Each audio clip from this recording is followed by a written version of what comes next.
आज ही Doubtnut app download करें। Doubtnut पर होगा अब आपके सभी मैथ्स, केमिस्ट्री, फिजिक्स और बायोलॉजी डाउट्स का सफाया। बस अपने क्वेश्चन की फोटो खींचो, उसे क्रॉप करो और तुरंत वीडियो सोल्यूशन पाओ। Download now. हेलो स्टूडेंट्स, तो आज हमारे पास जो क्वेश्चन है उससे हमें एक ट्रैवलिंग वेव की बात कर रहा है। तो क्वेश्चन ये कहता है कि कोई भी ट्रैवलिंग वेव हमारे पास जो है वो x और t का एक फंक्शन होता है, जहाँ पे x और t हमारे पास जो होते हैं वो x माइनस वी टी या x प्लस वी टी के फॉर्म में रहते हैं। तो क्वेश्चन ये कह रहा है कि एक फंक्शन ऐसा होना चाहिए y is equal to f x plus minus v t. तो क्वेश्चन ये पूछ रहा है कि अगर कोई भी function x plus minus v t का है तो क्या वो वेव है। इज़ द कॉन्वर्स ट्रू से क्वेश्चन ये पूछ रहा है, और क्वेश्चन ने 3 फंक्शंस हमें दिए और कह रहा है कि इनमें से कौन सा ट्रैवलिंग वेव है। तो अगर मैं यहाँ पे बात करूँ फंक्शंस, अगर मैं यहाँ पे आपसे बात करूँ फंक्शंस ऑफ ट्रैवलिंग वेव,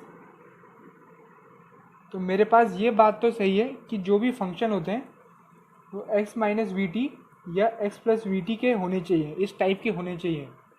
लेकिन इसके साथ एक और कंडीशन है जो वेरी मच इंपॉर्टेंट हमारे पास है कि ये सारे फंक्शन मेरे पास फाइनाइट वैल्यूड फंक्शंस होने चाहिए। क्या होने चाहिए? Finite valued functions.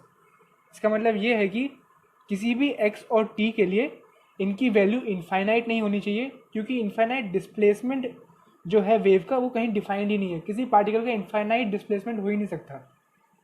तो पूरे डोमेन में हमारे वेव फंक्शन की जो वैल्यूज़ हैं वो फाइनाइट होनी चाहिए। तो ये कंडीशन है। इससे अगर हम देखें, पहला फंक्शन अपने को दे रखा है x माइनस वी टी का होल स्क्वायर। तो इसमें मैं अगर x की बड़ी से बड़ी वैल्यू ले लूँ और t की भी मैं बड़ी से बड़ी वैल्यू ले लूँ, तो ये इसका एक प्रॉपर्टी क्या है, ये ऑलवेज ग्रेटर देन ज़ीरो है। पॉजिटिव फंक्शन है एक तो ये, और ऊपर से अगर मैं x की बहुत बड़ी वैल्यू ले लूँ तो ये इन्फाइनाइट को भी टेंड कर सकता है। तो ये फंक्शन फाइनाइट वैल्यूड नहीं है, क्योंकि अगर हम ए स्क्वायर का ग्राफ ड्रॉ करें तो एक्स स्क्वायर का ग्राफ या ए स्क्वायर का ग्राफ मेरे पास ऐसा होता है। ये बाउंडेड ग्राफ नहीं है, ये इन्फिनिटी को जा सकता है, तो ये एक वेव नहीं हो सकता। सिमिलरली बी और सी को भी आप देखेंगे तो ये भी फाइनाइट वैल्यूड नहीं है।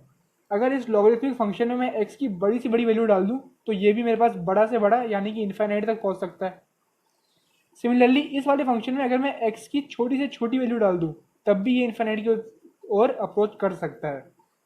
तो इन तीनों में से कोई भी फंक्शन मेरे पास फाइनाइट वैल्यूड फंक्शन की प्रॉपर्टी फुलफिल नहीं कर रहा है, तो इस रीज़न से ये ट्रैवलिंग वेव नहीं है। तो हमारे पास आंसर इस क्वेश्चन का ये होगा कि इन तीनों गिवन इक्वेशंस में से कोई भी इक्वेशन ट्रैवलिंग वेव को रिप्रेजेंट नहीं करती है। क्लास 6 से 12 से लेके नीट, IIT, JEE मेंस और एडवांस के लेवल तक 10 मिलियन से ज्यादा स्टूडेंट्स का भरोसा। आज ही डाउनलोड करें डाउटनेट ऐप या व्हाट्सएप कीजिए अपने डाउट्स 8400 400 400 पर।